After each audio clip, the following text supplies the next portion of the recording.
How's it going, everybody? Actually, a beautiful day here. It's about 32 degrees Fahrenheit, 0 Celsius. It's starting to melt, the snow that we got. I've been going all day.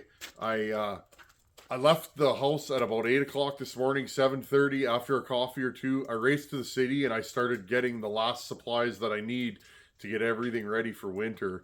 And I got pretty much everything I need. A couple of parts for my slip tank and some more oil and filters and just things that I know I'm going to need for the winter. And fired up the old 7.3. I will report. Thank you to those of you. Couple people mentioned that the light on the dash, the wait to start light, that's kind of a dummy light, if you'd call it, or you could call it. It doesn't actually mean the glow plugs have shut off. So I've been letting the glow plugs run longer on this, and it's actually starting really nice now. So thank you to those of you that have 7.3s that have mentioned it, or mentioned that. I had no idea. My Chevy, the glow plug light was linked right to the glow plug module. So when the glow plug shut off, you heard a click, and that's when the light would shut off and you could fire it up. So what else is going on today? I found a headache rack for my truck, the exact headache rack that I've been looking for. I'm pretty excited. It was for sale, used on Marketplace, and it came with the bed rail caps and an auxiliary ladder rack that you can mount and unmount. So I was already headed home. The guy messaged me and I spun around, ripped down the highway and picked it up. So we'll do another video on that. A bunch of you mentioned how my truck definitely needs a headache rack, and oh yeah, I just been looking for the right one. I wanted an aluminum one for this truck. I thought it would match the truck a little bit better with the aluminum Alcoa rims on here.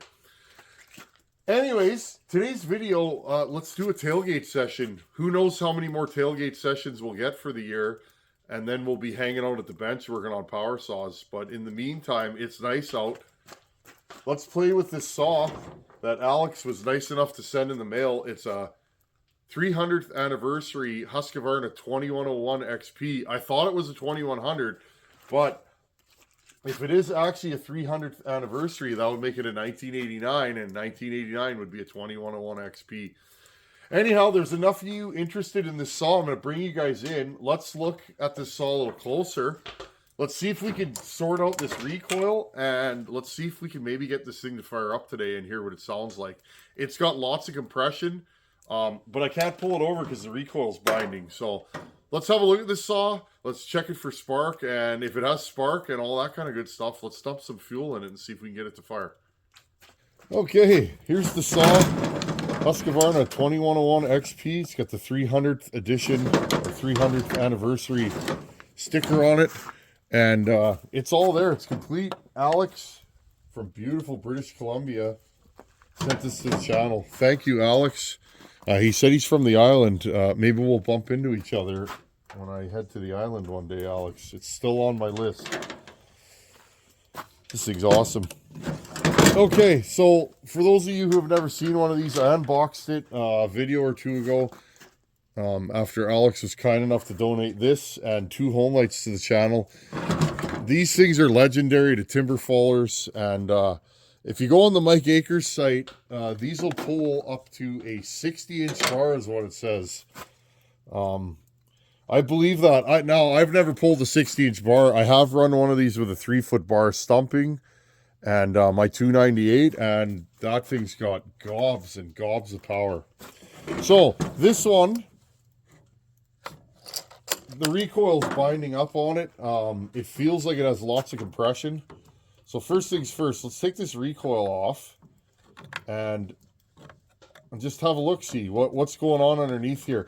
Rather than reefing on it and, you know, making it bind more trying to start the saw, let's have a quick look and see if maybe we can see something off with it.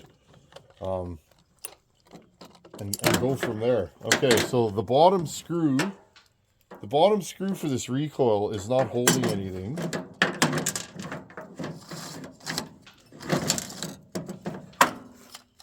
So here, look. So there's this metal plate behind there. This thing's binding up really bad.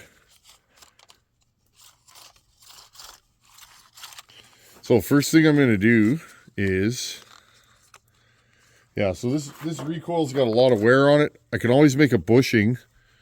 I can always make a bushing on my lathe if needs be.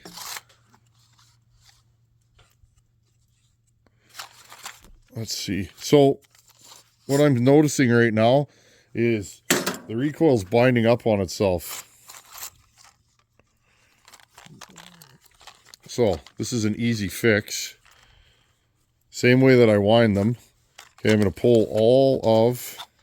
I smashed my finger real good today. It's questionable. Okay, pull the handle taut to this assembly. Okay, grab your rope, put it in there, and I'm gonna turn this 2 more times. Okay, just like that. Now pull the rope back through and let go. There we go. So that's that. Now, next thing I'm gonna do, I have a bin marked Husqvarna screws. I'm gonna see if I can find several extra screws to mount this, because it is missing 1 screw, and this one here that was in the bottom. So the bottom screw hole is walled out, so we may, and so is the top screw hole. So this may be a Healy coil situation. Let me see what I've got. Well, it looks like I'm lacking in the screw department. I mean, I have what I need, but I'll have to dig further at a later date.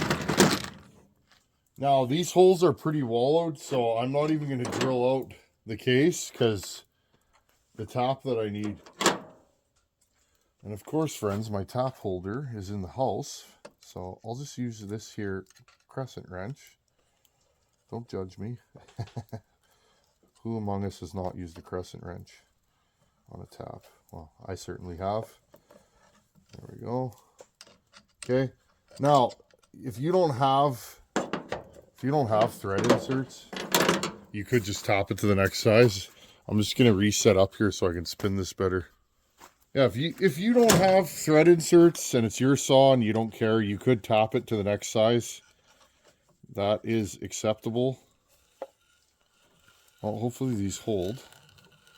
I'm getting a good bite deeper in, so we'll see what's going on here. And there's one. Let's do the other one.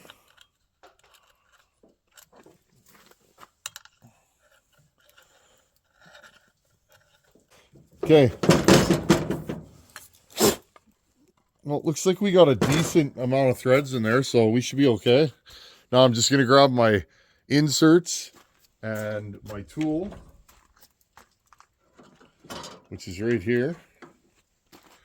Okay, if you guys have never seen this, I'm sure a lot of you have, but I don't ever assume that everybody that's on the channel has seen this kind of stuff. Okay, it's just basically a spring. I'm going to put some removable grade thread locker on here, because again, if these don't hold, I'd like to be able to get them out without too much trouble. Okay, and you just thread that into your new threads that you've made.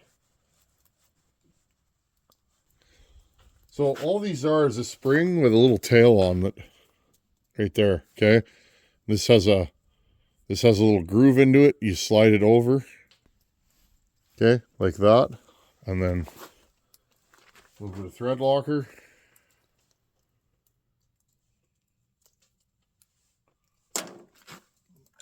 And in we go. I know a lot of people come here for porting, but I mean, porting is the last step. I think saw repair is 9/10 of the battle if you're running old saws. I mean, even new saws. Okay, and then after you're done that, you take this thing here and you just break that little tail off. Okay, it's pretty simple. Dump the tail out. Those are blind holes, and then you put your screw in there, and look, now you got all kinds of room. Now, I'm not sure if these screws are going to end up being too deep. They might actually be, so we'll play it by ear. Okay, I think I found the right combination of screws. We'll see. Okay, so I put this back on here, pull the recoil so it engages with the starter pause. Okay, These are even the right era. Hopefully they fit. These are like 266 screws. I don't know if those are the right screws for this, but they certainly match the style. There we go. This is always fun for me because when I first started getting into saws, this is what I did. I would buy a saw and I would get it running and put it into the fleet, and then as time went on, I started learning more and more about them and started porting them and modding them. And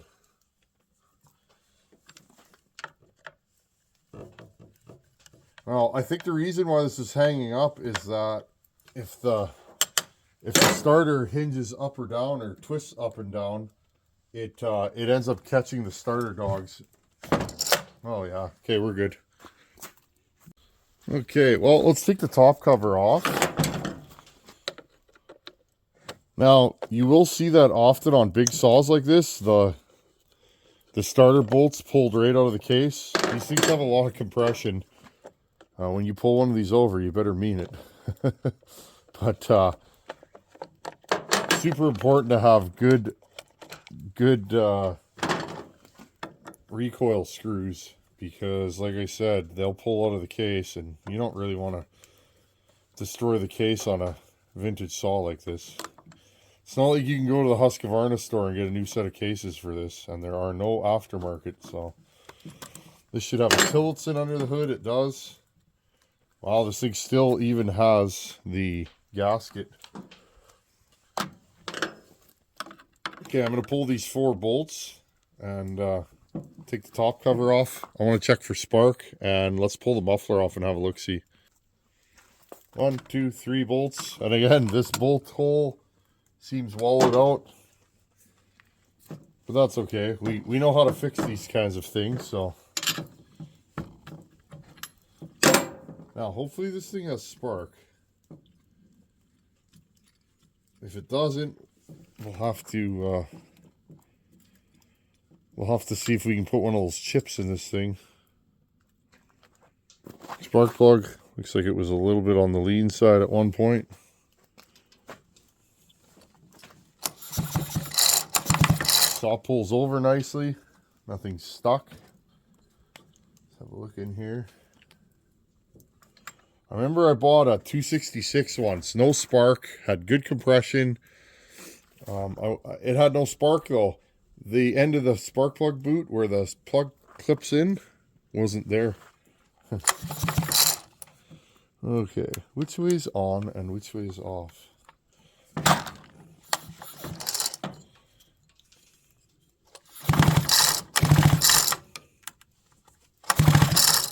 Well, we may not have any spark on this thing if I'm pulling it over fast enough. I don't know. Well, let's keep going. Let's have a look through the exhaust and see. Another thing I can do is unplug the switch, but let's take the muffler off and see what we can see here. I already broke the bolts loose in the interest of time. Healy coils are such a lifesaver. They take nothing to install and they seem to hold. It's very rare I've ever had a Healy coil come out. Okay, there's one bolt. Hey friends, you guys want to laugh? I just realized something. I'm locked out of my house. My wife went to the city with the baby, and I didn't grab my house keys this morning. Oh, well, I guess I'm hanging out with you guys, which is fine, right? Till my wife gets home, just hang out in the shop. I got some truck work to do. Again, I'll do a video on that. I'm gonna make this truck into my perfect towing, hauling farm rig. Okay, so 3 screws. Nice when all the screws aren't seized; they come out nice. This is Husqvarna's glory era when they made, and I mean they still make good saws. I like the 562, I like the 576, I like the 572. So But you guys know me, I like the old stuff. Looks like we have no gasket on the exhaust. Oh my, look at that piston. Friends, let's see if I can get you guys a good view.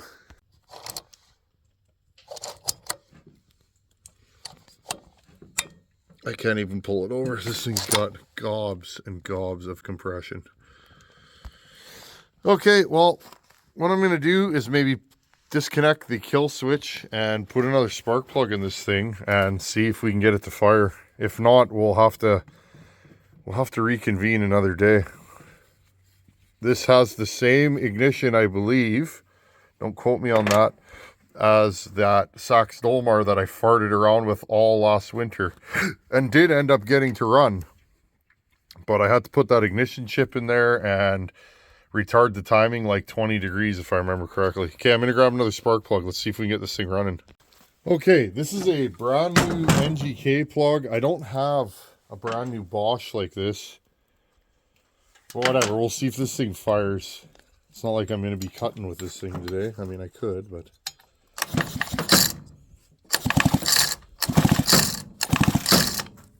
I don't know if this thing is going to go. I am going to put some fuel in it though and give it a good pull. Okay, I'm going to undo this wire and just see. Making sure it doesn't touch anything. Somewhere, let's just tuck it in. There we go. Sometimes the kill switch is ground out. Now, I can't pull this thing over fast enough to maybe make it spark, so let's put this NGK plug in here, and I'll put the muffler back on, and I'll put some fresh fuel down the mouth of this carb, and we'll give her a whirl, and maybe she'll start, maybe she won't. Either way, we're just having fun hanging out together on the tailgate. Okay, I got some fresh mix here.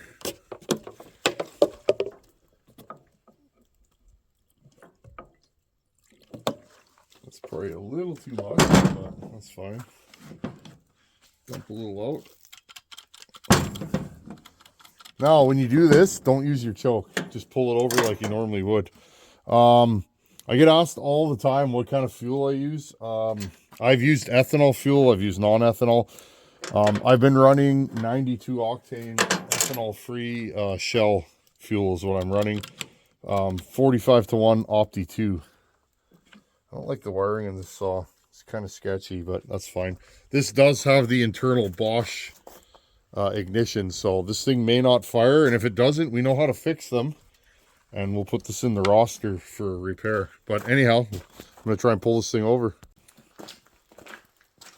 Okay.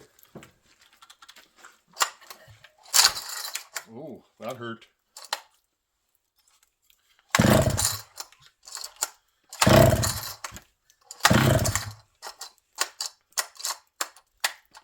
More recoil problems.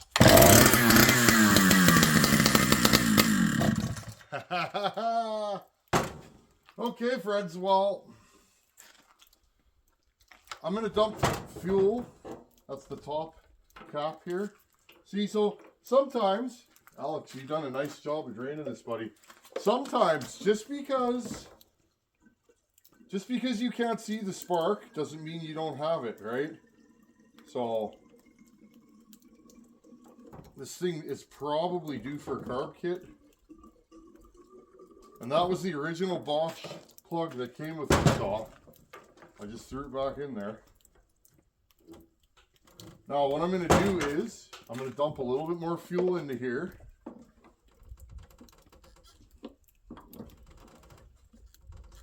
I don't like these spill-proof spouts. They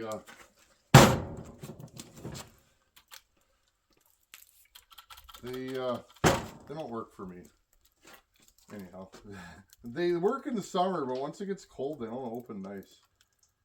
Okay, well, the end of my kill switch lead just broke off, so.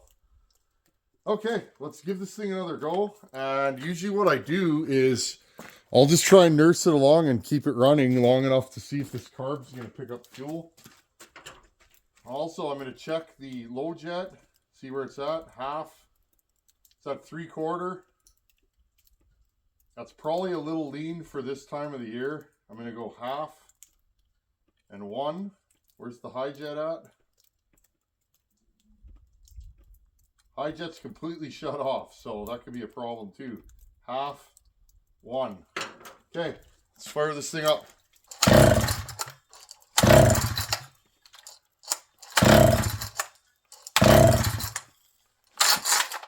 Oh, friends, oh, that hurts. I probably just flooded this thing.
I'd say she runs pretty darn good, don't she? Let's see how she restarts. No, it's pig rich right now. The idle's a little fast, but it seems to be cooperating. It's not doing anything funny. That really hurts when that recoil don't grab. Okay, it'll probably take a couple pulls because I'm using the choke to kill it. Making sure this wire don't touch.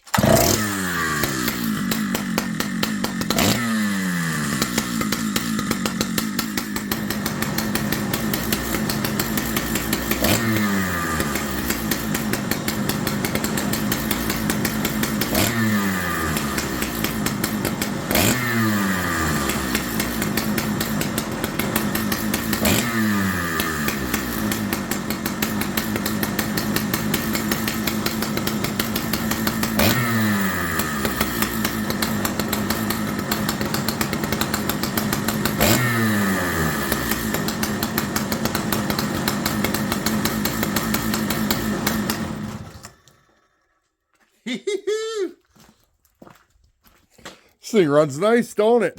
Here, let's start her one more time.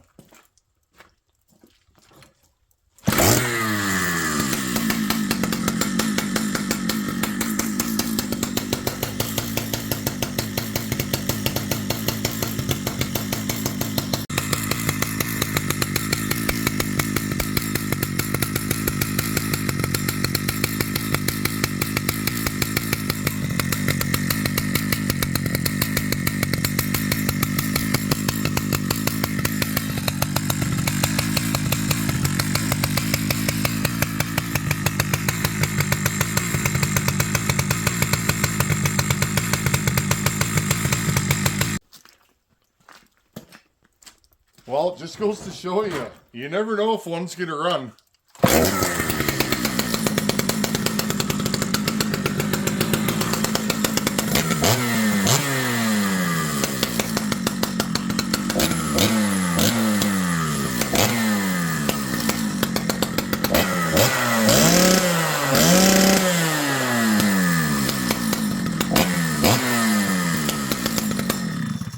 This thing runs perfect, Alex. See, I choked it there.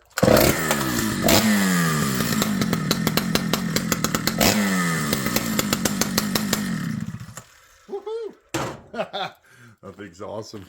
Alex, thank you, buddy. Well, sun's going down here, and that's pretty cool. I didn't think that thing was going to run. It just goes to show you, just because you can't see the spark, don't mean that it don't have any. So, Alex, again, thank you, buddy.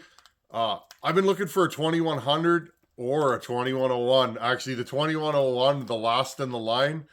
That's pretty cool. So, buddy, thank you. It means a lot to me that you sent that to the channel. And next time I have a noodle fest or something big to cut, I'm definitely going to bring that saw with me. That saw runs perfect. I'm just looking at it because it's down there on the floor.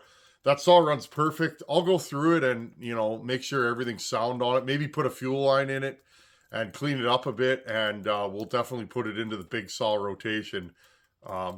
Those things are nuts. You get that buried with a long bar on it, they pull hard. So again, Alex, thank you, buddy. My saw life is getting to be complete. I'm darn near running out of saws that I want. You guys have literally sent me darn near every saw I've ever wanted to own. I've had on this channel at one time or another. So you guys are way too good to me. Moving on, let's go to question of the day. Today's question of the day comes from Steven. Steven bought a 288, an OEM one. This is one of those Farmer Tech ones. I don't think I'm going to do anything more with these saws because they've been way too much of a hassle for me. But again, to each their own. This is a 288 XP clone. Steven bought a 288 and he wants to build it. He wants to run the old school chain brake. And he's wondering, can he just change the handle or are the side covers the same? Well, this is my saw and I'm going to bring you guys in here. I'll just pause you. This is an original 181 XP and it has the old school metal chain brake on it. This one's beautiful. Absolutely perfect condition. It has the wrong recoil on it, but whatever. I have one for it, but it works good the way it is. I'll have to pull this thing out again sometimes. This saw is quite the cutter, but anyways, you guys know me. I could talk saws all day. So he wants to know, he wants to run this chain brake on his 288. The answer to that is no. You can't put this onto here. I'll bring you in real close.